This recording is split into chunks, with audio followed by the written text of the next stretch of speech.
New Zealand میں آپ کو خوش آمدید کہتے ہیں ناظرین. ہم بات کریں لوڈ شیڈنگ کے عذاب کے حوالے سے. ناظرین, جو موجودہ لوڈ شیڈنگ ہے وہ صرف مس مینجمنٹ کی وجہ سے ہے.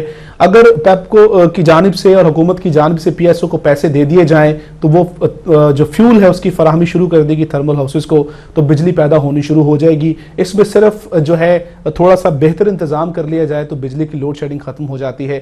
لیکن شاید اس میں بھی حکومت جو ہے حکومت کھیل رہی ہے اور عوام کو تنگ کرنے کی شاید انہوں نے ٹھان رکھی ہے. خیر, کیا صورتحال ہے, کیا سمجھتے ہیں ہمارے جو سینئر پولیٹیشین ہیں. ہمارے ساتھ موجود ہیں اس وقت مسلم لیگ ضیاء کے سربراہ جناب اعجاز الحق صاحب. ان سے بات کرتے ہیں. السلام علیکم اعجاز الحق صاحب. جی وعلیکم السلام. اعجاز الحق صاحب, بجلی کی لوڈ شیڈنگ بہت بڑھ گئی. 20 گھنٹے, دیہات میں 22 گھنٹے بجلی بند ہو رہی ہے. شہروں میں بھی صورتحال 16 سے 18 گھنٹے ہے. تو کیا سمجھتے ہیں آپ کی صورتحال, آپ کے خیال میں کیا ہے؟ دیکھیں, پہلی بات تو یہ ہے کہ حکومت کو اب عادت پڑ چکی ہے کہ یہ 100 جوتے اور 100 پیاز کھانے کے بعد پھر لائن پہ آتے ہیں اور پھر ہل جل شروع کرتے ہیں. جب عوام سڑکوں پہ نکل آتے ہیں, جب ہنگامے شروع ہو جاتے ہیں, پھر ان کو خیال آتا ہے کہ اب پیپکو کو پیسے دے دیے جائیں اور اپکو کو پیسے دے دیے جائیں اور پی ایس او کو پیسے دے دیے جائیں. مسئلہ اس وقت یہ ہے کہ سندھ میں سیلاب آئے ہوئے ہیں. حکومت نے تربیلا اور منگلا کو بجلی بنانے سے منع کیا ہوا ہے کیونکہ وہ جو پانی سپل وے سے نکلے گا ان کو خدشہ ہے کہ یہ شاید سندھ کی طرف پانی جائے گا اور مزید وہاں پہ سیلابی پانی پہلے سے کھڑا ہوا ہے تو اس میں کوئی مشکلات ہوں, کیونکہ وہاں کئی جگہ پہ شگاف ڈالے گئے تھے پانی کو نکالنے کے لیے. اور دوسرا مسئلہ بڑا سمپل ہے کہ اگر حکومت پیمنٹ کرے اور اس سرکولر ڈیٹ کو ختم کرنے کی کوشش کرے اور کم سے کم اور کچھ نہیں تو عوام کو اعتماد میں تو لینا چاہیے کہ آپ عوام کو اعتماد میں لیں, ان کو بتائیں کہ بھئی یہ مسئلہ ہے. کیونکہ تمام قائدین جو ہیں جو پاکستان کے لیڈر اپنے آپ کو کہلاتے ہیں وہ ہر کوئی رہتا ہے, ان کے آٹومیٹک جنریٹرز لگے ہوئے ہیں ایوان صدر میں بھی, پی ایم ہاؤس میں بھی اور اسی طرح باقیوں کے گھروں میں بھی. تو کسی کو اس بات کا احساس ہی نہیں کہ عوام کس مشکل سے گزر رہی ہے. انڈسٹری بند ہو رہی ہے, انڈسٹری پاکستان سے باہر شفٹ ہو رہی ہے. ابھی دیکھیں, میں یہ باول نگر, ہارون آباد, فورٹ عباس سے ہو کر آیا ہوں. وہاں دن میں 18-19 گھنٹے بجلی بند اور جو 1 گھنٹہ یا 20 منٹ کے لیے بجلی آتی ہے اس کی وولٹیج اتنی کم ہوتی ہے کہ 40 سے 50 وولٹ آتے ہیں اور وہ بھی لوگ جو ہے کسی کام کے وہاں پہ نہیں, یعنی کہ نہ ان کا کوئی کام ہو رہا ہے. جننگ فیکٹریز بند پڑی ہوئی ہیں, فیصل آباد میں ہڑتالیں ہو رہی ہیں, گجرانوالہ میں ہڑتالیں ہو رہی ہیں. لوگ انڈسٹری اپنی شفٹ کر رہے ہیں بنگلہ دیش میں, ملیشیا میں, یہ انڈونیشیا میں, کینیڈا میں. اور کم سے کم ان کو یہ تو دیکھنا چاہیے کہ یہ جو ایکسٹرا پیسے خرچ ہو رہی ہیں چاہے وہ پرائیویٹ سیکٹر سے ہو رہے ہیں جنریٹر خریدنے میں, یو پی ایل خریدنے میں. اس کا مطلب تو یہ ہوا کہ ہم تو اجتماعی خودکشی کی جانب بڑھ رہے ہیں, یہ جو صورتحال ہے. نہ بالکل یہی بات ہے, کیونکہ انہوں نے اپنے اپنے پسندیدہ لوگوں کو لگایا ہوا ہے. انہوں کو صرف یہ اطلاع دینے کے لیے حکومت کو کہ جی اب 4 دن بعد 6 دن بعد جو ہے وہ تیل کی قیمتیں بڑھ رہی ہیں, ڈیزل کی قیمتیں بڑھ رہی ہیں, پیٹرول کی قیمتیں بڑھ رہی ہیں. اور پہلے سے اطلاع دے کر پھر یہ ملینز آف بیرل جو ہیں وہ جو ہے وہ تیل میں سٹا کھیلتے ہیں پوری حکومت بیٹھ کر.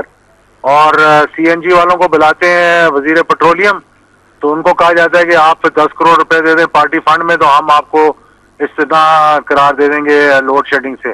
اور اسی طرح ٹیکسٹائل والوں کو بلا کر رائے یہ ہے کہ یہ جو صورتحال ہے بجلی کی لوڈ شیڈنگ ہے طویل, اس پر تمام سیاسی جماعتوں کو آن بورڈ لیا جائے, کوئی اے پی سی ٹائپ چیز کی جائے, تو کیا سمجھتے ہیں کہ اے پی سی سے اس مسئلے کا حل نکل آئے گا؟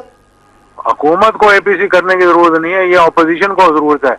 یہ میں نے پہلے بھی تجویز دی تھی کہ یہ جو پاکستان کو دھمکیاں دی جا رہی ہیں اس میں جو حکومت کے ساتھ یہ 60 لوگ جا کر بیٹھے تھے اور ایک میلہ لگایا تھا وہاں پہ اور ایک فوٹو سیشن ہوا تھا, اور تمام کی تمام جماعتیں جب اس اے پی سی سے باہر نکلی ہیں اور اب انہوں نے بیانات دینے شروع کیے ہیں جی کہ یہ ریزولوشن ہم نے پاس کروائی تھی, ہمیں گناہ بے لذت کرنے کے لیے گئے تھے.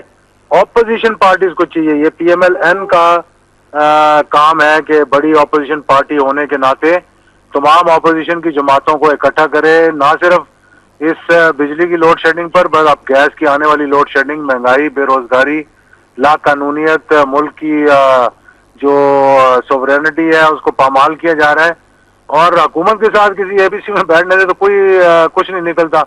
60 لوگ جو بیٹھے تھے اے پی سی میں سے جب 442 ارکان اسمبلی کی قراردادوں پہ کوئی عمل درآمد نہیں ہوا، تو ان 60 لوگوں کی قرارداد پہ کون سا عمل درآمد ہوگا؟ 24 گھنٹے کے اندر اندر دوبارہ ڈرون اٹیک ہو گیا تھا۔ افسوس اس بات کا ہے کہ اپوزیشن متحرک نہیں ہے، اپوزیشن متحد نہیں ہے۔ جس طرح آپ نے ذکر کیا ہے اعجاز الحق صاحب، اپوزیشن متحرک نہیں ہے پنجاب میں، چونکہ حکومت مسلم لیگ نون کی اور مین سٹریم پولیٹیکل پارٹی جو اپوزیشن میں نظر آتی ہے وہ مسلم لیگ نون ہے جو لیڈ کر رہی ہے۔ آپ سے میں یہ جاننا چاہتا ہوں کہ ایک جانب کہا جاتا ہے کہ پنجاب کے ساتھ زیادتی ہو رہی ہے، لاہور میں ڈینگی سے لوگ مر رہے ہیں اور ہم لانگ مارچ کریں گے اس لوڈ شیڈنگ کے خلاف، اور ابھی جو ہے اس وقت کچھ مسلم لیگ نون کے رہنما جو ہیں وہ ایک ریلی نکال رہے ہیں لوڈ شیڈنگ کے خلاف، تو دوسری جانب ہم دیکھتے ہیں گجرانوالہ میں اور گجرات میں کہ وہاں پر لوگوں نے احتجاج کیا ہے، وہاں پر بدترین لاٹھی چارج کیا گیا ہے، وہاں پر آنسو گیس کی شیلنگ کی گئی، انہیں تشدد کا نشانہ بنایا گیا ہے۔ ایک جانب حکومت خود ریلیاں نکال رہی ہے، دوسری جانب اگر عوام نکالتے ہیں تو ان کو ڈنڈے مارتی ہے، تو یہ کیا صورتحال ہے؟ یہی ہے عوام کا دباؤ جس کے تحت یہ باہر نکلے ہیں آج، جبکہ حمزہ شہباز شریف نے ریلی کی قیادت کی اور ٹیلی ویژن پر بھی آئے وہ، اس کے ساتھ ساتھ فیصل آباد میں گجرانوالہ میں نہ صرف لوگوں پہ تشدد ہوا ہے بلکہ لوگوں کو پر فائرنگ بھی ہوئی ہے، ہوائی فائرنگ بھی ہوئی ہے وہاں پہ۔ ٹھیک، تو یہ تضاد جو ہیں، انہی تضادات کی وجہ سے ان مشکلات کا شکار ہو رہے ہیں، اور یہی وجہ ہے جس کی وجہ سے آج قوم کو ان موجودہ لیڈرشپ پر اعتماد دن بدن اٹھتا جا رہا ہے، کیونکہ یہ اپنا کردار ادا نہیں کر رہے بلکہ اپنی حکومت کو بچانے کے لیے کر رہے ہیں۔ ایک طرف وہ لوڈ شیڈنگ کے خلاف احتجاج کر رہے ہیں، اور اس میں کوئی شک نہیں، کل وزیر اعلیٰ کا بیان آیا تھا کہ لاہور میں 12 گھنٹے لوڈ شیڈنگ ہو رہی ہے۔ میں نے کہا کہ آپ صرف لاہور کو نہ دیکھیں، آپ پورے پنجاب کو دیکھیں۔ پنجاب کے اندر اس وقت یہ ہے کہ نہ صرف لوڈ شیڈنگ ہو رہی ہے بلکہ جتنی بجلی چوری ہو رہی ہے سندھ میں، بلوچستان میں، صوبہ سرحد میں، اس تمام کے بلز جو ہیں وہ پنجاب کے دور دراز کے علاقوں میں، گاؤں میں 500 یونٹ 400 یونٹ ہر غریب آدمی پر ایکسٹرا ڈالے جا رہے ہیں تاکہ اس جو بجلی چوری ہے اس کو پورا کیا جائے۔ تو حکومت کے پاس نہ کوئی ویژن ہے، نہ کوئی پروگرام ہے، نہ ان کی کوئی بات ہے۔ ابھی آپ دیکھ لیں گے یہ جو اے پی سی بلائی ہے، اگر افواج پاکستان کور کمانڈر کی میٹنگ نہ ہوتی تو موجودہ حکومت نے تو ٹس سے مس نہیں ہونا تھا۔ یہ تو انہوں نے دیکھا کہ فوج ایک سٹینڈ لیا تو اس کے بعد اپنے فورن منسٹر کو بھی اطلاع دی کہ آپ بھی متحرک ہوں، اور پھر اے پی سی، اور اے پی سی کا کیا نتیجہ نکلا مجھے بتائیں۔ اسی طرح یہ اپوزیشن کو چاہیے، اور میں مطالبہ کروں گا یہ انشاءاللہ ٹیلی فون پہ بھی بات کروں گا اور جا کے ملنے کی وہ کوشش کروں گا تمام جگہوں سے کہ وہ ایک نقطے پر اکٹھے ہوں کہ ملک جو ہے وہ اس وقت اس شدید بحران سے گزر رہا ہے، اور اگر ہم نے آج بھی قدم نہ اٹھایا تو کل کو اگر ملک کو کوئی نقصان ہو گیا تو یہ ساری کی ساری قیادت جو ہے اس کی ذمہ دار ہوگی۔ بہت شکریہ اعجاز الحق صاحب، آپ نے وقت دیا اور اس پروگرام میں ہمارے ساتھ بات چیت کی۔ موجود